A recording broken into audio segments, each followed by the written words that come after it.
we will now move to our next speaker, will be Misha Pless, who will discuss optic neuritis and other optic neuropathies. Misha.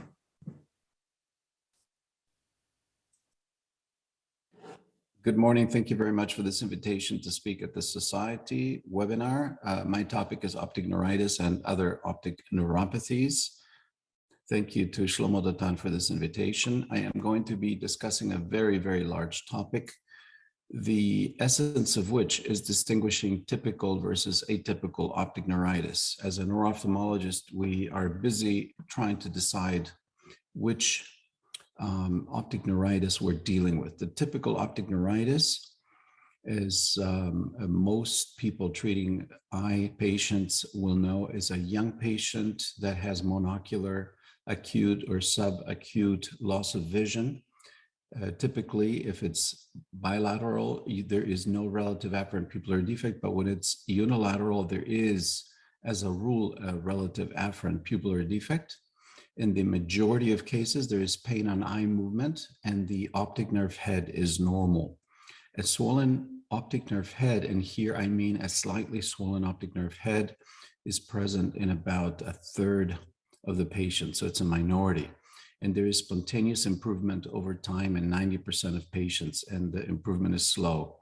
The more tricky cases are the atypical cases, which may be bilateral. They may be slow and painless in development. So here is a key, painful versus painless. There might be ocular inflammation such as uveitis, a macular star, or severe disc edema. And there is sometimes no improvement without treatment. The patients might be older and there could be a systemic illness associated.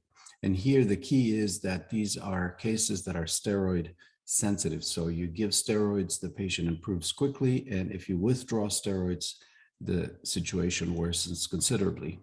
Red desaturation as a rule is present in the cases of optic neuritis. It's a sine qua non for optic neuritis. And the loss of vision is rather central than peripheral. So that's another key to the typical optic neuritis. Central loss of vision versus peripheral loss of vision, important to recognize.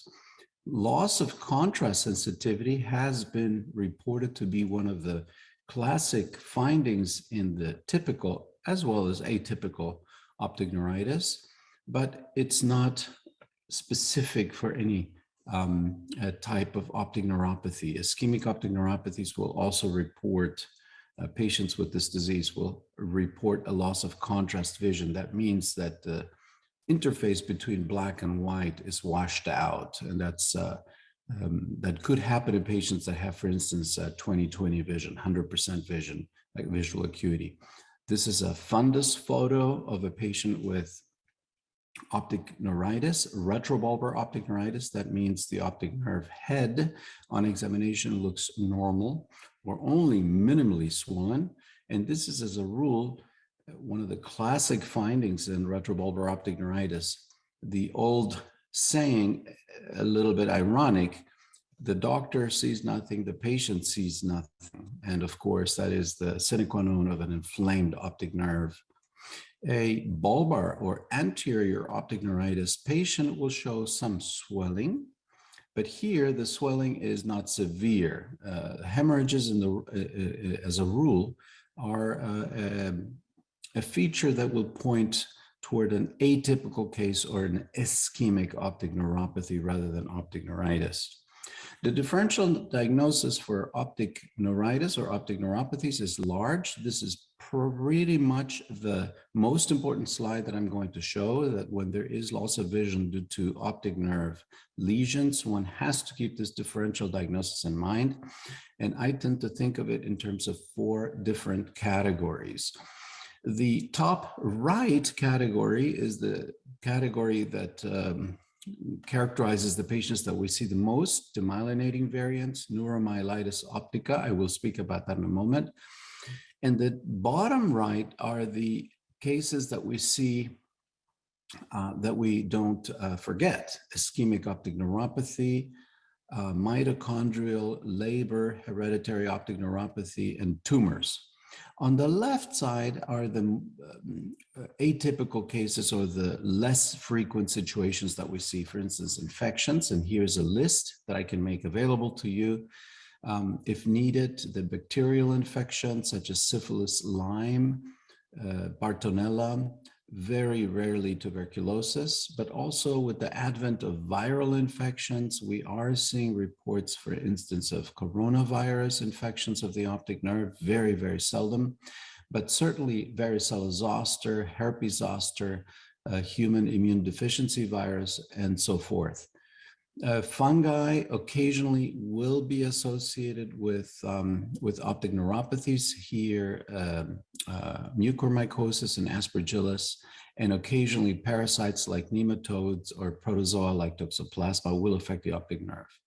Rarely do we see post-infectious or autoimmune optic neuritis that are associated with other illnesses or with events, such as a vaccine or a vaccine that has been given and it could give rise to an autoimmune attack on the optic nerve, bee sting associated, as well as focal infections. And here we're talking sinusitis with adjacent infection of the optic nerve, as well as systemic inflammation such as Behçet's disease, Reiter, sarcoid, lupus could be sometimes associated with optic neuritis.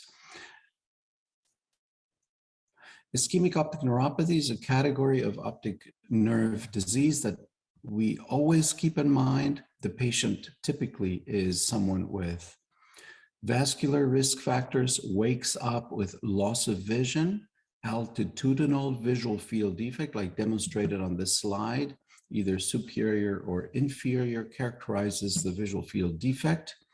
The loss of vision is typically central and not peripheral, and the optic nerve demonstrates segmental swelling that corresponds to the altitudinal visual field defect. Flame hemorrhages and a hyperemic optic nerve are very typical for an ischemic optic neuropathy. Occasionally, we'll see patients with disc edema that have associated enlarged veins. The old name for this is papillophlebitis or optic periphlebitis.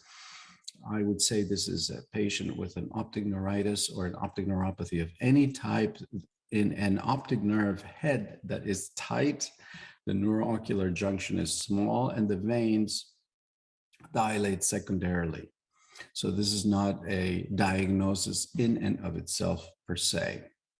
Leber's hereditary optic neuropathy and the 4 mutations that are often quoted are very important differential diagnosis for optic neuritis and optic neuritis.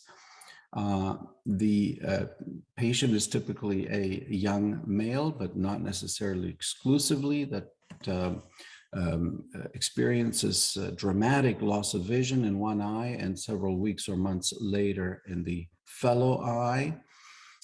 The optic nerve is slightly swollen on fluorescein angiogram. There is no staining. That's a very important point.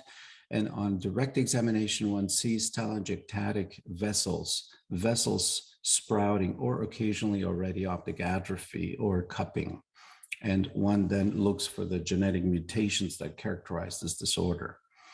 When the radiologist calls us up and tells us that there is enhancement of the optic nerve sheath, we think of infiltrating diseases such as sarcoid, tuberculosis, and lymphoma. Here, the radiology is very helpful because it will show us that the optic nerve sheath is inflamed and not the optic nerve itself. One has to worry about the optic nerve at the apex. So the canal can sometimes hide, if you will, lesions such as granulomas, tumors, metastatic disease. So a careful examination of the imaging is very important in cases that show not only optic nerve lesions, but also adjacent nerve involvement, such as could be with the, when one sees an optic nerve head associated with an ophthalmoplegia. So the canal, the optic canal, is a very important point. One needs to, as a treating physician, look at one's own radiology and examine the optic canal very carefully because small tumors may hide in the canal. When a macular star is an accompanying finding of an optic neuritis or an optic nerve head swelling, one has to ask oneself whether or not there has been a cat scratch involved. And even when there is no cat scratch, the patient doesn't have any memory of having been scratched, then one has to test for Bartonella. And a treatment with steroids and antibiotics could help improve visual outcome. Proptosis or ptosis or other orbital findings should alert the physician to an optic neuropathy that is associated with compression, either meningioma, an optic nerve head glioma, or another type of tumor that involves the optic nerve and the orbit causing exophthalmos, like is showed in this case, needs to be thought of very carefully in the appropriate imaging done. Now, recurrent or alternating optic neuritis or sequential optic neuritis should raise the flag of an autoimmune optic neuritis, and that is the spectrum of neuromyelitis optica. There's, of course, an explosion of both knowledge due to great publications associated with neuromyelitis optica. Here, it's very important to identify this disease because the key here is preventing future events, future attacks, but also the transverse myelitis that is so debilitating in neuromyelitis optica. These are not associated with multiple sclerosis, and the disease here has been now thought of as a manifestation of an autoimmune process. And here, very important to keep in mind that there are now 3 separate diseases or disease entities that have been identified. And I'm just going to summarize this as a topic that warrants several lectures, but very briefly, I can say that there is neuromyelitis optica associated with the aquaporin 4 antibody. There is MOG associated disease, which is linked to the MOG antibody. And then there is the so-called idiopathic chronic relapsing immune optic neuritis. All of these can cause sequential optic neuritis or bilateral simultaneous optic neuritis with severe involvement. Now, here we're looking at the longitudinal transverse myelitis that characterizes the not very much wished for sequelae of this disease needs to be prevented at all costs. These are the 4 different manifestations of neuromyelitis optica: sequential bilateral optic neuritis, longitudinally extensive myelitis, severe optic neuritis, steroid responsive, and recurrent optic neuritis. So when these present, think please of autoimmune processes.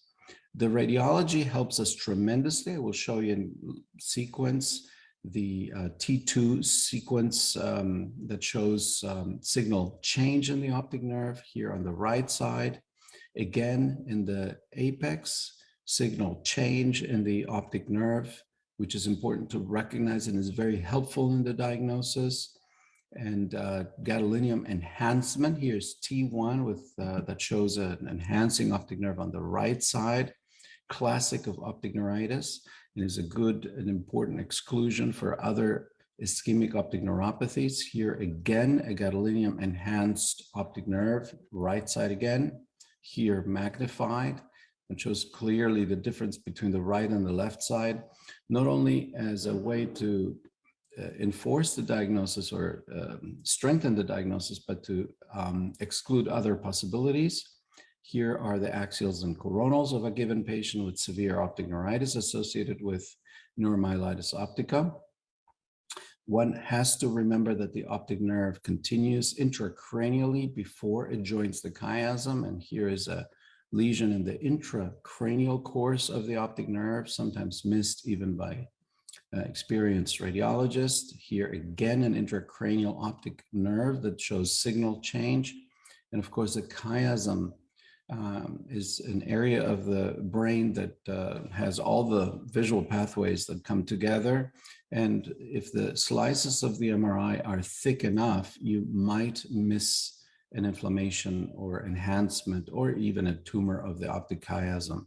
These lesions then characterize the presence of multiple sclerosis, which is a sequela of optic neuritis, typical optic neuritis, and needs to be recognized because the treatment of multiple sclerosis early enough can offer a very good prognosis for patients. T1 black holes correlate with T2 changes, very important to recognize and to correlate. These are the classic Dawson's fingers, the sagittal flare, which are important to look for in patients with optic neuritis. Here, the concomitant T1 black holes and the lesions of MS, which are very characteristic. The last slide is if one has a typical optic neuritis case and sees no lesions on MRI, the risk of multiple sclerosis is approximately 20% over 5 to 10 years. One lesion on MRI increases that risk to 50%, 2 or more lesions on MRI.